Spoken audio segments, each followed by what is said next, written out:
Olá, meu nome é David, sou engenheiro civil e neste vídeo nós vamos aprender a dimensionar uma sapata sob dupla excentricidade. Primeiro nós vamos aprender todo o processo de cálculo na mão. Eu vou ensinar todo o processo de cálculo detalhe por detalhe na mão e depois nós vamos fazer todo o processo de cálculo através de um software chamado Verificalc, que foi um software desenvolvido pelo engenheiro civil Adailton Carlos. É um software gratuito e eu vou colocar um link para que vocês possam baixar esse software no primeiro comentário fixado deste vídeo. Então vocês podem baixar esse software gratuitamente através desse link. E se vocês tiverem alguma dúvida com relação ao software, ou se vocês tiverem alguma dúvida com relação ao processo de cálculo manual que vai ser mostrado neste vídeo, vocês podem fazer perguntas nos comentários que eu vou tentar sanar a sua dúvida. O primeiro ponto que eu quero destacar a vocês é o que é dupla excentricidade. Vocês estão vendo na tela do vídeo nesse exato momento uma imagem. E essa imagem será chamada de esquema 1. E observe que nesta imagem há um ponto azul. E esse ponto azul representa um ponto de aplicação de carga. E observe que esse ponto de aplicação de carga, ele contém uma excentricidade em X e uma excentricidade em Y. E esse esquema 1, ele é equivalente ao esquema 2 que está sendo mostrado agora no vídeo. E observe que no esquema 2, aquele ponto azul que estava deslocado com excentricidade em X e Y, agora foi trazido para o centro de gravidade, acompanhado de dois momentos, um momento em torno de X e outro momento em torno de Y. Então esse esquema 2 é equivalente ao esquema 1 que nós havíamos visto. Então nós vamos usar esse esquema 2 para dimensionar a nossa sapata, porque é muito mais fácil de dimensionar a sapata com um ponto de aplicação de carga no centro de gravidade. O segundo conceito que eu quero destacar a vocês é o núcleo de inércia. O que é núcleo de inércia?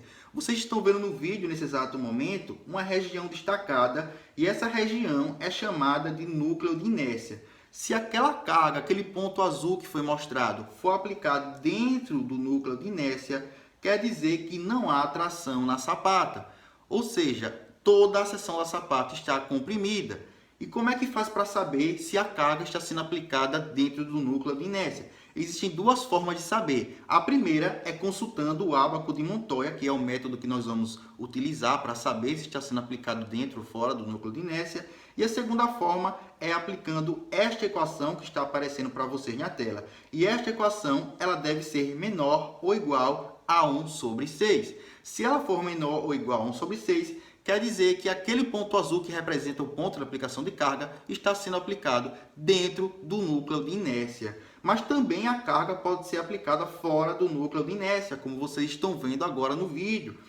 E o que acontece se a carga estiver sendo aplicada fora do núcleo de inércia? Bom, se estiver sendo aplicada fora do núcleo de inércia, quer dizer que há tração na sapata. Ou seja, existe uma seção na sapata que está sendo tracionada. E isto é um problema. A tração na sapata é um problema. Por quê? Porque a tração na sapata ela tende a rotacionar a sapata. Vocês conseguem enxergar isso? A tração ela tende a rotacionar a sapata. E esse movimento de rotação tende a causar o tombamento da estrutura. Então é necessário fazer uma verificação ao tombamento para saber se a sapata está tombando ou não. Então neste vídeo nós vamos aplicar uma seção tracionada na sapata para que vocês aprendam a dimensionar uma sapata com a seção tracionada. E no caso de haver uma seção tracionada na sapata, nós temos que usar essas equações que vocês estão vendo na sua tela. E são essas equações que nós vamos usar para dimensionar a nossa sapata, porque como eu já disse, a nossa sapata, a sapata utilizada neste vídeo para dimensionamento, ela tem uma seção tracionada. Antes de iniciar o processo de cálculo, eu quero apresentar a vocês os dados da questão. São os dados que precisamos para dimensionar a sapata.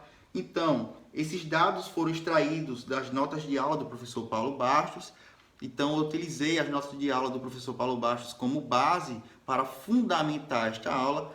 Eu estou escrevendo material sobre dimensionamento de sapatas. É um material que tem exemplos inéditos e são exemplos que são realmente aplicados no dia a dia da obra. Então, se você quiser adquirir esse material, aguarde um momento, porque é onde estou escrevendo. Mas quando eu estiver concluído esse material, eu vou fazer um vídeo de lançamento para que vocês possam comprar ou adquirir esse material e ele será lançado a um preço de lanche. Sabe aquele lanche que você compra de vez em quando será lançado a preço de lanche. Vai ser muito barato, principalmente em respeito ao momento que o Brasil está passando, um momento de crise econômica, e não é um momento de cobrar caro por um livro. Então, se você quiser adquirir esse livro, aguarde que eu vou fazer um vídeo de lançamento e será um material completo. Você vai aprender a dimensionar todos os tipos de sapata que existem na humanidade. Então, os dados de informações da nossa questão são a seção transversal do pilar, que é 40 por 60 centímetros, a carga característica do pilar, que é 1040 kN, o concreto, que é C20, ou seja, o concreto de 20 MPa, o aço, que é CA50, o cobrimento, que é 4,5 centímetros, a tensão admissível do solo, que é 500 kN por metros quadrados, e os momentos fletores característicos. O MX é 280 kN vezes metro, e o MY é igual a 190 kN vezes metro. Então, a primeira coisa que nós precisamos encontrar, a primeira coisa que nós precisamos calcular é a área da sapata. Então, a equação da área da sapata é SSAP, que significa a área da sapata, é igual a 1,1 vezes N, que significa a carga do pilar, dividido pela tensão admissível do solo. Esse 1,1 representa o coeficiente Camarde, que é um coeficiente que estima o peso próprio da sapata e a camada de solo que está acima da sapata. Nós não sabemos o peso próprio da sapata, nós não sabemos a camada de solo que está acima da sapata, porque nós não dimensionamos a sapata ainda. Então, nós temos que estimar nesta etapa do cálculo, e eu vou estimar com o coeficiente Camarde de 1,1. Alguns engenheiros usam o coeficiente Camarde de 1,05 e geralmente é mais que suficiente para compreender o peso próprio da sapata e a camada de solo acima da sapata, mas eu vou utilizar o coeficiente Camarde de 1,1. Então, SSAP é igual a 1,1 vezes a carga do pilar sobre a tensão admissível. Observe que nós não estamos considerando os momentos aplicados na sapata nesta etapa do cálculo. Nós vamos considerar os momentos mais para frente, mas agora nós não precisamos considerar o momento. Outro detalhe importante é que nós não precisamos aplicar o coeficiente de segurança do concreto nesta etapa do cálculo. Ou seja, aquele coeficiente de 1,4 multiplicado pela carga não é necessário ser aplicado nesta etapa do cálculo. Por quê? Porque para encontrar a dimensão A e a dimensão B da sapata, só é necessário aplicar o coeficiente de segurança do solo. E o coeficiente de segurança do solo já foi aplicado na tensão admissível. Por isso que o nome da tensão é tensão admissível, e essa tensão já foi dada nas informações da questão. Se a tensão é chamada de admissível, quer dizer que já foi aplicado o coeficiente de segurança do solo. E vou lembrar a vocês mais uma vez, não é necessário aplicar o coeficiente de segurança do concreto nesta etapa. Nós vamos usar o coeficiente de segurança do concreto em outra oportunidade, mais para frente, mas não é agora. Então, SSAP é igual a 1,1, que é o coeficiente Camarde, vezes a carga do pilar, sobre 500, que é a tensão admissível do solo que foi dada na questão. Todas as informações foram dadas na questão. Então, SSAP, que significa a área da sapata, é igual a 2,288 metros quadrados, ou 22.880 centímetros quadrados. É a mesma coisa, convertido em unidades diferentes. Então, a dimensão B da sapata é igual a esta equação enorme que vocês estão vendo na tela. E essa equação enorme, nós já temos todos os valores. Então, a dimensão B da sapata é igual a 140 centímetros, aproximadamente, né? Deu 141 centímetros, mas nós vamos arredondar para 140 centímetros. Então, a dimensão A da sapata, ela deve ser encontrada através dessa equação que vocês estão vendo na tela. A dimensão A mais a dimensão B da sapata, ela deve ser equivalente à dimensão A mais a dimensão B do pilar. Temos que manter uma proporcionalidade, uma proporção entre a dimensão do pilar e a dimensão da sapata. Então, a dimensão A ela é igual a 160 centímetros. A questão já deu as dimensões A e B do pilar, nós aplicamos aqui nesta equação e encontramos a dimensão A da sapata igual a 160 centímetros. Como eu já havia dito, nós não consideramos os momentos, nós consideramos apenas a carga do pilar sem os momentos. Então, talvez a dimensão A e B que nós acabamos de encontrar não esteja resistindo aos momentos. Então, nós temos que considerar os momentos, nós temos que fazer a verificação se essas dimensões A e B estão resistindo aos momentos. E como é que faz essa verificação? Bom, nós temos que usar o álcool de Montoya para fazer essa verificação. Então, para usar o álcool de Montoya, primeiro nós temos que encontrar a excentricidade em X, o EX, que é igual a mx dividido pela carga do pilar. Mx é igual a 280 kN vezes metro e a carga do pilar é 1040 kN. Ex é igual a 0,27 metros ou 27 centímetros. Y, ou excentricidade em Y, é igual a um MY, que é 190 kN vezes metro, dividido pela carga do pilar, que é 1040 kN. EY é igual a 0,183 metros, ou 18,3 centímetros. Através desses dois resultados, desses dois valores, né, excentricidade X, excentricidade Y, nós podemos encontrar o neta X e o neta Y. E agora sim, através de neta X e neta Y, nós podemos encontrar qualquer informação, nós podemos consultar qualquer informação no ábaco de Montoya. Então, neta X é igual a excentricidade em X sobre a dimensão A que nós encontramos da sapata. X, nós acabamos de calcular, é 27 centímetros, dividido pela dimensão A que nós já encontramos, 160 centímetros, é igual a 0,17. Neta X é igual a 0,17. Neta Y é igual ao EY, que nós acabamos de calcular, 18,3 centímetros. E a dimensão B da sapata, que nós já havíamos calculado, que é 140 centímetros. Neta Y é igual a 0,13. E a partir dessas duas informações, nós podemos consultar outras informações no ábaco de Montoya. Então, o ábaco de Montoya está aparecendo para vocês agora na tela. Vocês que estão vendo pela primeira vez esse ábaco devem estar bastante confusos, porque é um ábaco carregado de informações. Então, a primeira informação que eu quero destacar para vocês, tá? Não é um ábaco difícil de ser consultado, basta que vocês saibam consultar corretamente. Então, a primeira informação que eu quero destacar são as zonas. Então, veja que essas linhas que eu estou destacando para vocês no vídeo representam a divisão entre zonas. Então, essa zona que eu estou destacando para vocês agora é a zona C. Essa outra região ao lado é a zona B.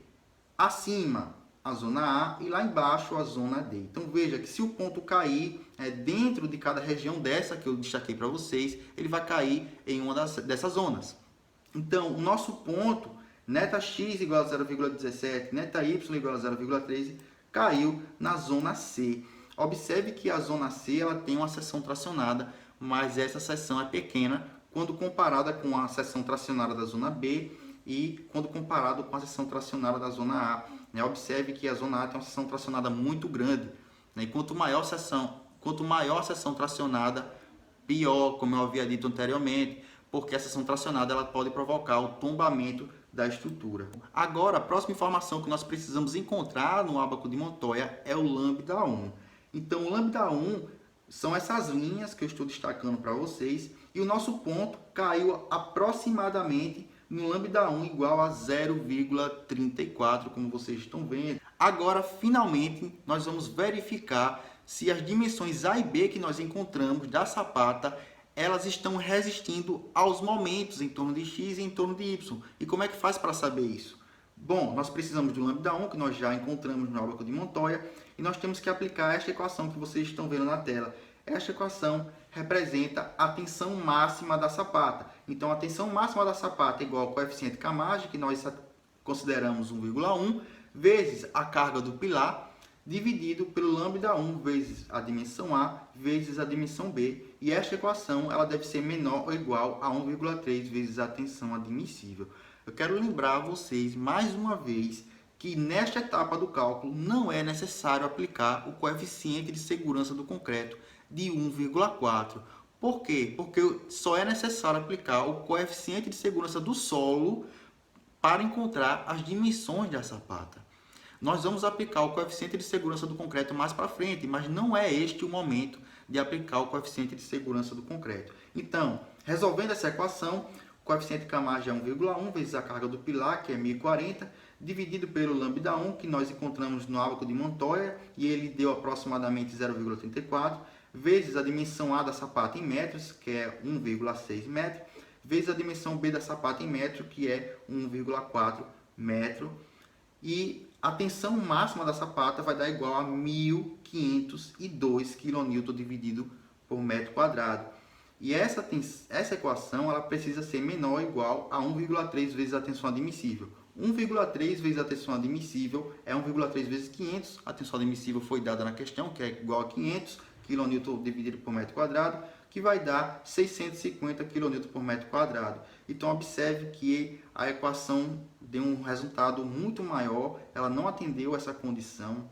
Isso quer dizer que as dimensões das sapatas que nós encontramos não são suficientes para resistir aos momentos. Então nós temos que aumentar a dimensão da sapata para que elas sejam capazes de resistir aos momentos aplicados. Então eu vou aumentar a dimensão da sapata de 160 centímetros para 220 centímetros. E por que eu aumentei para 220 centímetros? Porque eu já havia feito os cálculos antes e eu sei que vai dar certo com 220 centímetros. Mas caso você não tenha essa certeza, você vai aumentando aos poucos até que aquela dimensão seja suficiente para resistir aos momentos. Então, eu aumentei a dimensão A de 160 centímetros para 220 centímetros. Então, para encontrar a dimensão B, nós temos que aplicar aquela equação da proporcionalidade. A dimensão A mais a dimensão B da sapata é igual a dimensão A mais a dimensão B do pilar. Então, a dimensão B da sapata, a nova dimensão B, é igual a 200 centímetros. O novo neta-x é igual a 0,12 e o novo neta-y é igual a 0,09. E traçando esse ponto, né, do neta-x e do neta-y no ábaco de Montoya, o nosso ponto mais uma vez caiu na zona C, só que o lambda1 agora deu aproximadamente 0,44. E aplicando esse novo lambda1 e essas novas dimensões, naquela equação da tensão máxima, nós encontramos a tensão máxima igual a 591 kN por metros quadrados. E agora sim, deu menor do que 1,3 vezes a tensão admissível, né, que é 650 kN por metros quadrados. Então, essas novas dimensões, a nova dimensão A e a nova dimensão B, elas foram suficientes para resistir aos momentos. Então, na primeira parte deste vídeo, vocês viram que foram muitas informações que eu tive que passar para vocês, por isso que eu tenho que dividir o vídeo em partes, senão não vai dar tempo de passar tanta informação em um vídeo, isso ficaria muito cansativo para mim e para você que está assistindo. Então, neste vídeo, nós calculamos apenas as dimensões A e B da nossa sapata. Então, se você chegou até esse ponto do vídeo e não deixou like, deixe like no vídeo, inscreva-se no canal, ative o sininho e se você tiver qualquer dúvida, você pode perguntar nos comentários.